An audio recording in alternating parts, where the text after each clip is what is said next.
कि इस्लाम में एक पहला फिरका जो निकला था वो शिया फिरका था। इस शिया फिरके की खुदा के ताल्लुक से क्या अकीदा है? इस फिरके का एक मौजूदा मौलवी मैं दिखाना चाहता हूं जो जिंदा है, मौजूद है, जवान है, और ये तकरीबन हर आज के मौजूदा शिया मौलवी का अकीदा है। आइए जरा देखिए इस मौलवी को, नाम है आकिब रज़ा। तो भी पता चलेगा। सरकारे अबू तालिब ने सोचा अली 13 रजब को फजर के वक्त आया, कहा चलो आज वो जो मक्का में पादरी बना बैठा था और हर एक को जायचा बनाता था कि फुला बच्चा कब पैदा होगा, वो किन खसूसियात का मालिक होगा, वो क्या करेगा क्या नहीं करेगा, कहा चलो इससे इस बच्चे का मुस्तकबिल पूछते हैं। कहा 13 रजब इस वक्त इस घड़ी में बच्चा पैदा हुआ, जरा बता तो इस बच्चे का मुस्तकबिल क्या है। पादरी ने कागज उठाया, जायचे बनाया। जायचा समझता है ना? नहीं समझता। ये जो चूचा करने वाले, गैब के इल्म के दावे करने वाले होते हैं, ये डायग्राम बनाते, डब्बे बनाते, उसमें अदद लिखते हैं, उसके हिसाब से वो मुस्तकबिल बताते हैं किसी को। उसको कहते हैं जायचा बनाना। जायचा बनाया, लिया, कुछ बनाया, उतारा, लिखा, कागज को मोड़ा, फेंक दिया, दूसरा कागज लिया, फिर जायचा बनाया, फिर फेंक दिया, तीसरा जायचा बनाया, चौथा बनाया, फेंकता रहा। उसी को हिंदू लोग बोलते हैं ना, वो क्या बोलते हैं, कुंडली। कुंडली बनाना, उसी को उर्दू में जायचा बनाना बोलते हैं। आप समझ गए होंगे। आप कुंडली बनाया, उसने एक कुंडली बनाया, फेंक दिया, दूसरी कुंडली बनाया, बच्चे की फेंक दिया, तीसरी, कई कागज की कुंडलियां बनाकर फेंकता रहा। अबू तालिब हैरान हो गए, कहा क्या बात है, कुछ बताता क्यों नहीं, बस कागजों पे उतार रहा है, लिख रहा, फेंक रहा। उसने कहा अबू तालिब, जिस घड़ी जिस बच्चे की पैदाइश की तू बात कर रहा है, उस घड़ी में अल्लाह तो पैदा हो सकता है, बच्चा पैदा नहीं हो सकता। ये पैदा होने वाला बच्चा नहीं है, ये अल्लाह है। सारा मजमा सुभान अल्लाह कह रहा है। ये शिया में एक ऐसा तबका है, ये नुसैरी फिरका कहलाता है। इसे सामीन हज़रात अस्सलाम वालेकुम। दोस्तों कैसे हैं आप? हम उम्मीद करते हैं कि आप सब खैरियत से होंगे और खुदा के फजल करम से हम सब भी खैरियत से हैं।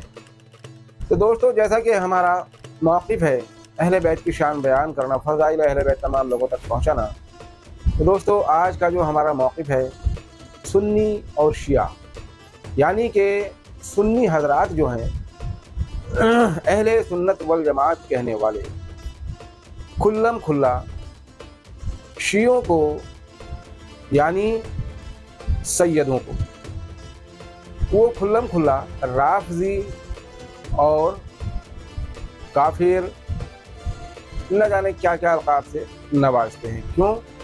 उनका इल्ज़ाम ये है कि उन्होंने मौला अली को अल्लाह बना दिया, रब बना दिया, अल्लाह से भी ऊंचा कर दिया, अल्लाह की गुस्ताखी की है, न जाने क्या क्या इल्ज़ाम लगाते हैं। अभी एक वीडियो देख रहा था मैं जिसमें फ़ारूक खान रिजवी साहब वो वीडियो दिखा कर और जो है शियों पर राफ़ज़ियत का फतवा, और तमाम सुन्नी नौजवान भी या जो भी देख रहे थे वो कमेंट कर रहे थे कि बहुत अच्छा, हम अहले सुन्नत वल जमात में पैदा हुए हैं, अच्छा है हम शिया नहीं हैं, हम ये नहीं हैं। कोई बात नहीं, मगर दोस्तों अपने आप को कौन बुरा कहता है? अपने आप को तो सब सही कहते हैं। अब मैं आपसे एक सवाल करता हूँ फ़ारूक खान रिजवी साहब कि आपका कहना है कि अहले सुन्नत वल जमात ही सही है, ठीक है, बाकी जो और गिरोह हैं, फ़िरक़े हैं, वो जहन्नुमी हैं, मगर दोस्तों ज़रा इतना तो बता दो कि हम अहले सुन्नत को हक़ पर कैसे समझें। अहले सुन्नत वल जमात में तो बरेलवी भी आते हैं, देवबंदी भी आते हैं, अहले हदीस भी आते हैं, मालकी शाफ़ी तमाम जो हजरात हैं ये सब सुन्नी में ही आते हैं। अब एक दूसरे को ये काफिर और मुशरिक बताते हैं, यानी कि बरेलवी हजरात, तुम ही हजरात जो है वो देवबंदियों को गुस्ताखे रसूल का फतवा देते हो, और देवबंदी वहाबी हजरात जो हैं वो तुम पर यानी बरेलवियों पर वो मुशरिक होने का फतवा देते हैं। तो बरेलवी तो मुशरिक हो गए, देवबंदी वहाबी गुस्ताखे रसूल हो गए, गुस्ताख अहले बैत हो गए, और शिया जो है वो मौला इमाम अली अलैहिस्सलाम की मोहब्बत में इतना आगे बढ़ गए कि किसी ने उनको अल्लाह का खालिक बता दिया, किसी ने खाना खिलाने वाला बता दिया, किसी ने कुछ बता दिया। तो मेरे भाई, अब हमें बताइए कि हम सीधे साधे मुसलमान कहाँ जाएं, किस तरफ जाएं? यानी कि एक तरफ तो वो गिरोह है जो अहले बैत के दुश्मनों को भी रज़ी अल्लाह कहता है और सहाबियों के दुश्मनों को काफिर और मुर्तद बताता है।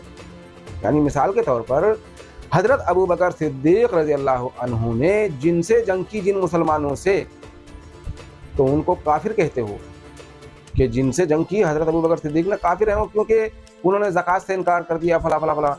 जबकि मालिक बिन नवैरा, हज़रत मालिक बिन नवैरा सहाबी रसूल हैं और उनसे जंग करने के लिए हज़रत अबू बकर सिद्दीक़ रज़ी अल्लाह अन्हु ने खालिद बिन वलीद को भेजा था, जिसको तुम सैफुल्लाह बताते हो। जबकि सैफुल्लाह का लक़ब, सैफुल्लाह का टाइटल मौला कायनात मौला अली मुश्किल कुशा का है, यानी अल्लाह की तलवार। मगर तुमने किसको लक़ब दिया? सैफुल्लाह का, खालिद बिन वलीद को, जो जंग अहद में सबसे बड़ा दुश्मन था और जंग अहद में उसकी वजह से तमाम मुसलमानों का कत्लेआम हुआ और रसूल पाक सल्लल्लाहु अलैहि वसल्लम का, तुम ही लोग बताते, दंदान मुबारक तक शहीद हो गया। किसकी वजह से? खालिद बिन वलीद की वजह से। और न जाने कितने बड़े ज़राइम इस्लाम लाने से पहले उसने किए थे, जिसको आप सैफुल्लाह कहते हो। तो और हज़रत उमर फ़ारूक रज़ी अल्लाह अन्हु को जिसने कत्ल किया वो भी काफिर। हज़रत उस्मान बिन अफ़्फ़ान को जिसने कत्ल किया वो भी काफिर और मुर्तद।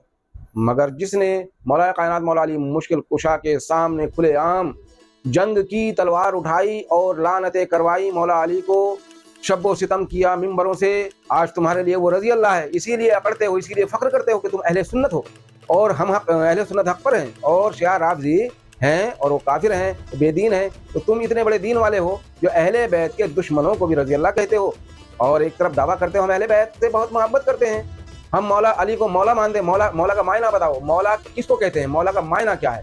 मौला क्यों कहा गया? मौला कायनात मौला अली मुश्किल कुशा और मौला कायनात कहा गया, उनको क्यों कहा है? और रब के मायने क्या हैं?